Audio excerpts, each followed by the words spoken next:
இன்றைக்கி என்னன்னு தெரியல, டே ரொம்ப ஜாலியாக இருக்கிற மாதிரி இருக்குது. நல்ல நல்ல சாங்ஸாக போடுறாங்க. எனக்கு பிடிச்ச பாட்டெல்லாம் போடுறாங்க. அது அந்த பாட்டு கூட நானும் பாடிட்டே இருந்தேன். இந்த பாட்டில் வர லைன்ஸ் எல்லாம் நல்லா இருக்கும்ல.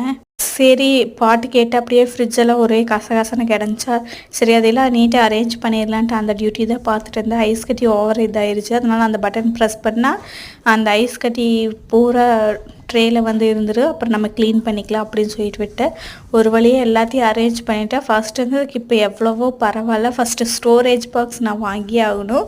சரி, தர்பூசணி பார்க்கும்போதில் எங்கள் வீட்டுக்காரர் சாப்பிட்றாரோ இல்லையோ, அவருக்கும் சேர்த்து நான் தான் டெய்லியும் சாப்பிட்டு இருக்கிறேன். கட் பண்ணி இன்றைக்கி முன்னே சாப்பிட்டா ஜூஸ் போடலான்னு தான் வாங்கிட்டு வந்தோம். ஆனால் இப்போ அடிக்கிற கிளைமேட் சம்மர் சீசனாட்டவே இல்லை, வின்டர் சீசனாட்டம் இருக்குது. நல்லா ஜில்லுன்னு இருக்குது. அல்வாய் பாருங்கள், ஒழிச்சு வச்சுட்டு போய்க்கிறாரு. இந்த மனுஷன் எதையெல்லாம் ஒழிச்சு வச்சுக்கிறாருன்னு பாருங்களேன். உங்கள் வீட்டில் இந்த மாதிரி ஹஸ்பண்ட் எதையும் ஒழிச்சு வச்சு சாப்பிடுவாங்கன்னு மறக்காமல் கமெண்ட்டில் சொல்லுங்கள்.